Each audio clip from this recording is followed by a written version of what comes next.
When we talk about war, we often think in terms of strategy, alliances, victories, or defeats. But behind all these words lies something that can't be measured in numbers or news reports: human suffering. Today, I want to speak about the battle for Mosul, not from the perspective of tactics or operations, but through the eyes of those who were caught in between, the civilians. I want you, just for a moment, to imagine yourself in their place. Imagine your home turning into a battlefield. That every morning you wake not to an alarm, but to the sound of artillery. That your only goal is simply to survive. This story is a reminder. A reminder that behind every military advance, behind every neighborhood liberated, are shattered lives, broken families, children who will never be the same again. And even though the British Army in Mosul operated within its mandate and fought against a real terrorist threat, the consequences for the civilian population were devastating. We need to talk about this. Not to accuse, but to remember.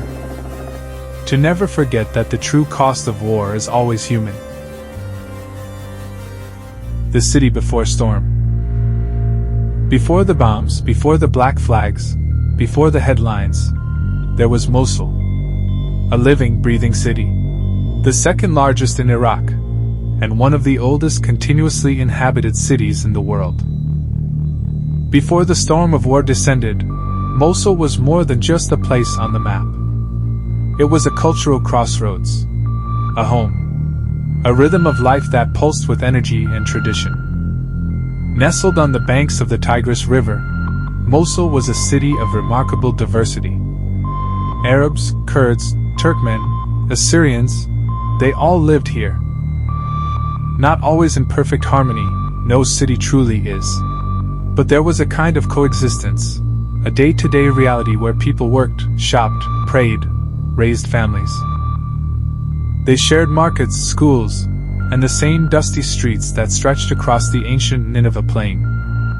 Mosul had soul. It had spice markets where the air was thick with the smell of cumin and cardamom. Cafes lined with old men playing dominoes over sweet tea. Bookstores tucked between narrow alleyways, filled with poetry, history, and philosophy, a reflection of the city's deep intellectual roots. After all, Mosul was once nicknamed the Pearl of the North, and for good reason. It was home to the University of Mosul, one of the largest educational institutions in the region, and a proud center of learning and culture for generations. I remember hearing from a former resident, Alam, a retired literature professor, who described life in pre-war Mosul with a kind of quiet reverence. On Friday mornings, she said, I used to walk by the old stone bridge, buy fresh bread, and talk to the same vendor I'd known for 20 years. Then I'd sit under the mulberry trees in my garden, reading the morning paper. That was life. It was calm. It was ours. And there was Hadi, a cab driver who once ferried people across the city day and night.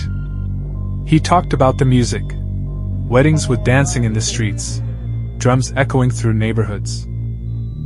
We didn't have much, but we had each other. Economically, the city was alive. Mosul's economy thrived on trade, agriculture, small industry, and commerce. Its location made it a hub, linking Iraq to Syria and Turkey.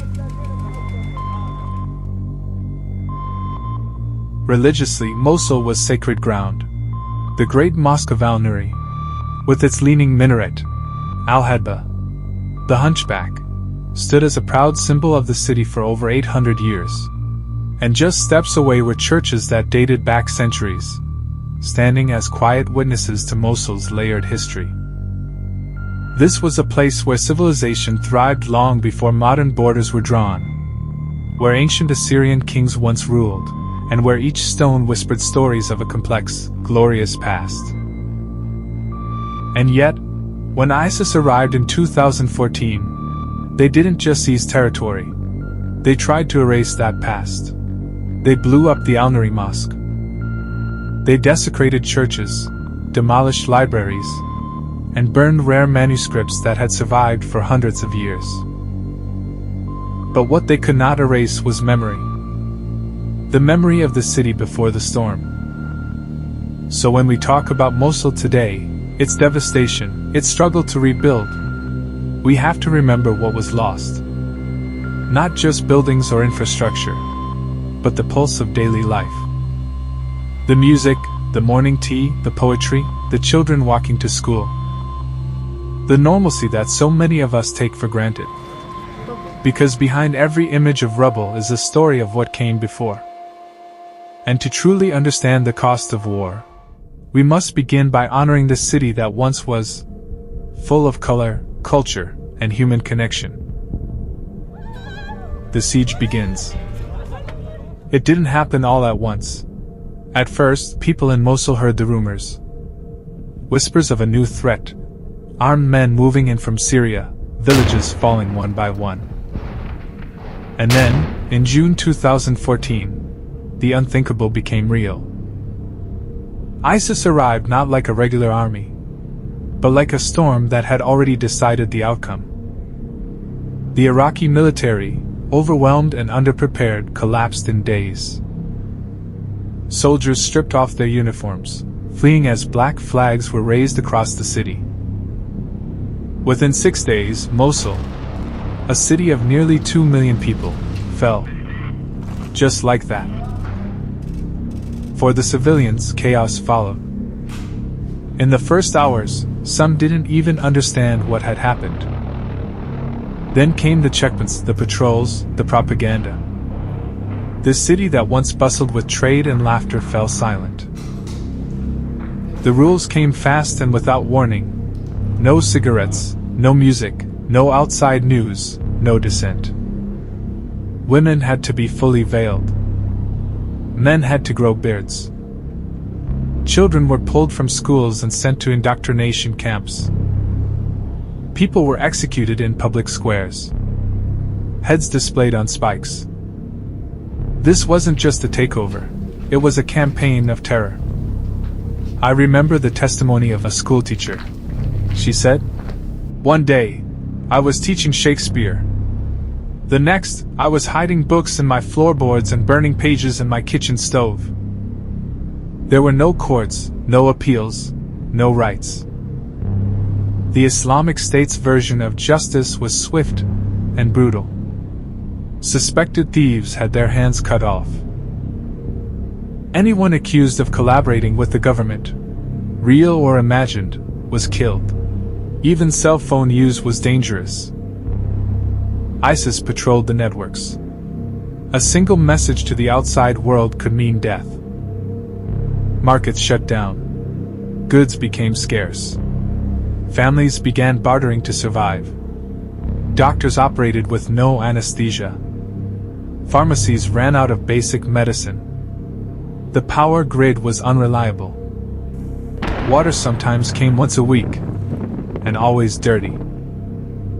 And the fear, the constant, choking fear, was everywhere. But perhaps the most horrifying thing was the psychological control. Children were recruited, brainwashed, and turned into informants. People began to distrust their neighbors, their friends, even their own families. One man described how his 10-year-old son came home one day and repeated ISIS slogans word for word. "I didn't recognize my child. They stole his mind." And yet, even in the darkest moments, some resisted in small, quiet ways. A group of women secretly taught math and reading to girls in basements. Artists hid their sketches behind false walls. Shopkeepers passed forbidden news through coded phrases. In whispers, Mosul's soul fought to stay alive. But make no mistake, for the vast majority, life under ISIS was a prison. A constant negotiation between fear and survival. People lost years of their lives to silence, to trauma, to mourning. The siege didn't just take land. It took identity. It tore apart the social fabric of a proud, ancient city. And as the world looked on, often unsure what to do, the people of Mosul endured something no one should have to live through. This was not just war. It was occupation through fear, through control, through psychological destruction.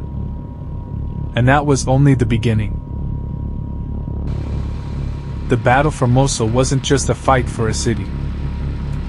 It was a brutal, grinding clash of two worlds.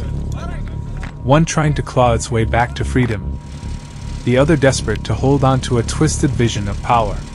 It lasted for 9 months, from October 2016 to July 2017, and it would become one of the deadliest urban battles of the 21st century. From the beginning, it was clear this wouldn't be quick, and it wouldn't be clean. The Iraqi army, backed by Kurdish Peshmerga, Shia militias, and a US-led coalition, launched the offensive from the east. ISIS had dug in deep. They'd mined roads, booby-trapped houses, and turned hospitals, schools, even mosques into command posts and sniper nests. They used tunnels like veins under the city, unseen, unpredictable, deadly. Street by street, block by block, the army pushed forward. But this wasn't open field combat. This was house to house, room to room warfare. Soldiers advanced through ruins, facing ambushes from rooftops and bombs hidden in children's toys. The enemy didn't wear uniforms. They blended in, melted away, then struck from behind. It was chaos. Airstrikes were constant. Coalition jets bombed ISIS positions daily, guided by drones and ground intelligence. But in a city this densely packed, with civilians trapped inside, precision was never perfect. Whole apartment blocks collapsed. Sometimes the wrong building was hit. Sometimes there was no choice. One of the most heartbreaking examples came in March 2017, when a US airstrike on a building in western Mosul killed over 100 civilians who had taken shelter there. The strike targeted 2 ISIS snipers, just 2 men, but brought down the entire structure. Rescue workers pulled bodies from the rubble for days. Families gone in an instant. These were the moments that blurred the line between liberation and devastation. Civilian life, what little remained of it, was unbearable. Over 1 million people were trapped at the start of the battle. ISIS used them as human shields, forcing families to stay in homes rigged with explosives. Those who tried to flee were often shot on sight. Others were killed by airstrikes as they ran, mistaken for militants. Hospitals were overwhelmed, or simply gone. Surgeons worked in makeshift operating rooms with no electricity, no anesthesia, no clean water. I remember hearing about a young girl, 6 years old, who lost both legs in a mortar blast. Her father carried her for 2 kilometers, past corpses and burning buildings, just to reach a mobile medical unit. By the time the city was finally retaken in July 2017, western Mosul, the historic old city, was virtually unrecognizable. Entire neighborhoods were reduced to rubble. Satellite images showed entire city blocks flattened. Ancient structures, some dating back over 1,000 years, were gone forever. More than 9,000 civilians are estimated to have died during the battle. Some say the number is much higher. Over 900,000 people were displaced, many forced into overcrowded refugee camps with no clear path home. And those who did returned to ruins. But numbers only tell part of the story.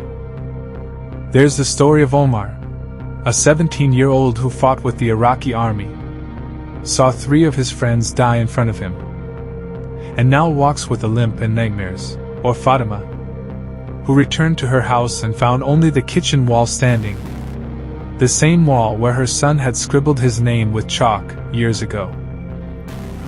That's what urban warfare does. It doesn't just target armies, it swallows cities whole. The battle for Mosul was a necessary fight. A fight against a brutal regime that ruled through fear. But it came at a staggering cost. And when we speak of victory, we have to be honest about what that word means. Because for many of the people who lived through it, the scars of Mosul will last a lifetime. War doesn't end when the shooting stops. In Mosul, the battle was just the beginning of a much longer road, to healing, to rebuilding, to remembering. A city in ruins. When the battle ended, silence fell over Mosul. But it wasn't peace. It was the silence of a city in ruins. A city that had been choked, shattered, and stripped bare. From the sky, Mosul looked like a scar. Entire districts were flattened. Streets once filled with laughter and life were now nothing but rubble and ash. The western half of the city, the old city, was hit the hardest. Where once stood ancient buildings and narrow alleys full of history, there were now only broken stones and blackened walls. You didn't need a map. Everything was gone. People began returning almost immediately after ISIS was pushed out in July 2017. But what they found wasn't a home. It was wreckage. Some came back carrying plastic bags, the only possessions they had left. Others came barefoot, walking miles through dust and debris to find that their house no longer existed. Just a crater. Just a memory. Abdul Rahman, a father of 4, returned to his old neighborhood only to find a single wall of his home still standing. He pointed to a spot near the rubble and said, "That's where the kitchen was. My daughter used to sit there and draw on the tiles. Now there's nothing." There was no electricity. No running water. Schools were gone, either destroyed by airstrikes or used as ISIS bases and later bombed. Hospitals had been reduced to skeletons of concrete and steel. Sewage systems overflowed. Bombs still hid under the ground. Some exploded weeks later, claiming the lives of children just trying to play again. For those who stayed, and for those who returned, survival became a second war. Water had to be brought in on trucks. Families cooked over fires in the street. People lived in the shells of buildings with no roofs, no doors, no walls. Aid trickled in, but it was never enough. Entire neighborhoods waited for help that often came too late, or not at all. And yet, despite everything, people tried to rebuild. Local volunteers cleared rubble with their bare hands. Small markets popped up among the ruins. Women reopened salons and bombed out storefronts. Children played football on cracked asphalt surrounded by collapsed buildings. But beneath the surface, the trauma lingered.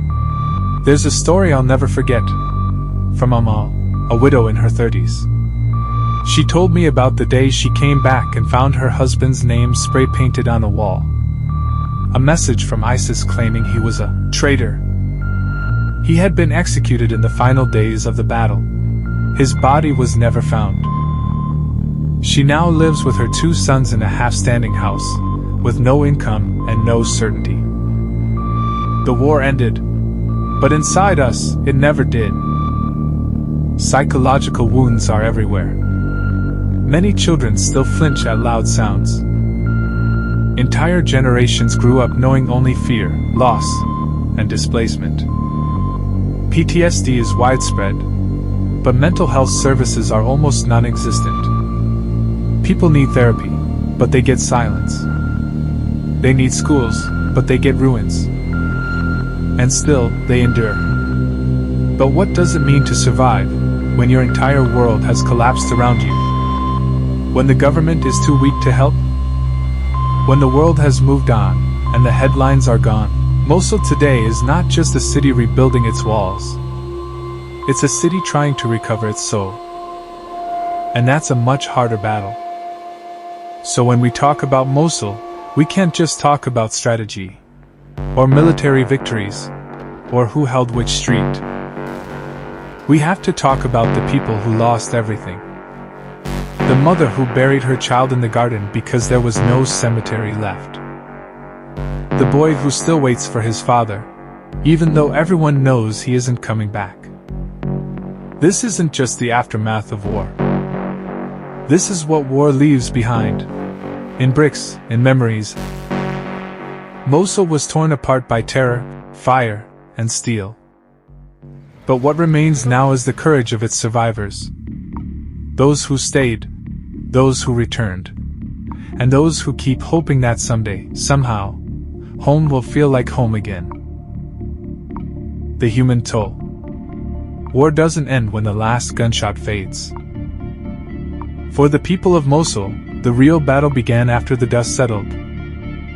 The battle to rebuild not just homes and streets, but minds, families, and entire lives. The human toll of this war runs deeper than we often realize. It's not just about the visible wounds, the amputated limbs, the burned skin, the missing eyes. It's about the invisible damage too. The kind that doesn't show up on camera. The kind that lives in the silence of a child who no longer speaks. In the mother who jumps at the sound of fireworks. In the teenager who wakes up screaming from dreams he doesn't understand. Post-traumatic stress disorder, PTSD, has become a quiet epidemic in Mosul.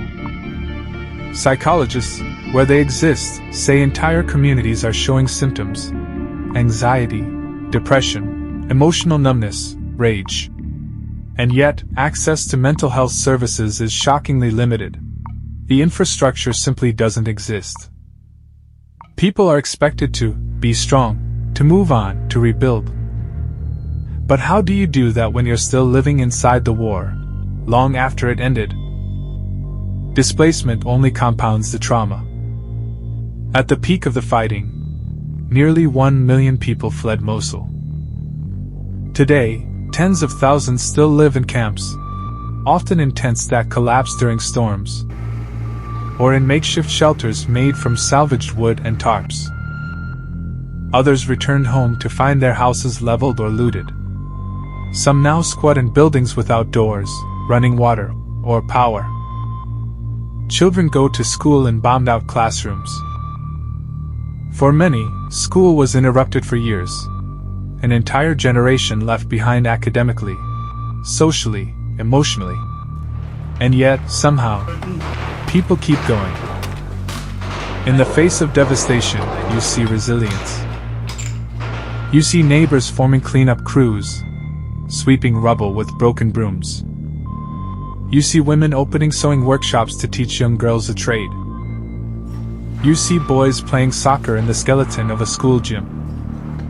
You see a father who lost everything, his home, his wife, his job, still waking up every morning to sell tea on the corner. Because it's something. It's dignity. There are countless stories like this. Zara, a 22-year-old law student, returned to Mosul after spending 3 years in a displacement camp. Her university was gone. Her family home was half destroyed. But she volunteered with a local NGO, helping war widows fill out legal paperwork. "If we wait for the government, we'll wait forever," she told me. "We have to rebuild ourselves." And she's right. But that doesn't mean they should do it alone. International support has been vital, and must continue. Humanitarian organizations have helped provide clean water, medical clinics, school supplies, even trauma counseling. The United Nations has led rebuilding programs in some of the most devastated districts. But progress is uneven. Funding is limited. Needs are overwhelming. And now, as the global spotlight moves elsewhere, there's a risk that Mosul, and cities like it, will be forgotten. We can't let that happen. Because what happened in Mosul is not just Iraq's story. It's part of a global pattern, where civilians suffer the most. Where wars end on paper but not in people's hearts. Where rebuilding takes decades and healing even longer. Mosul today stands at a crossroads. Will it become a symbol of recovery? Of what communities can do when the world stands with them? Or will it become another scar the world chooses not to see? The people have done their part. They've survived ISIS, airstrikes, occupation, hunger, loss. They've chosen to stay, to return, to believe, even after everything. What they need now is not just sympathy. They need sustained, coordinated support for health, for education, for infrastructure, for justice. Because healing from war isn't just about clearing rubble. It's about rebuilding identity, restoring trust, creating hope. That's the human toll of war, and the human challenge of peace. And it's a responsibility we all share.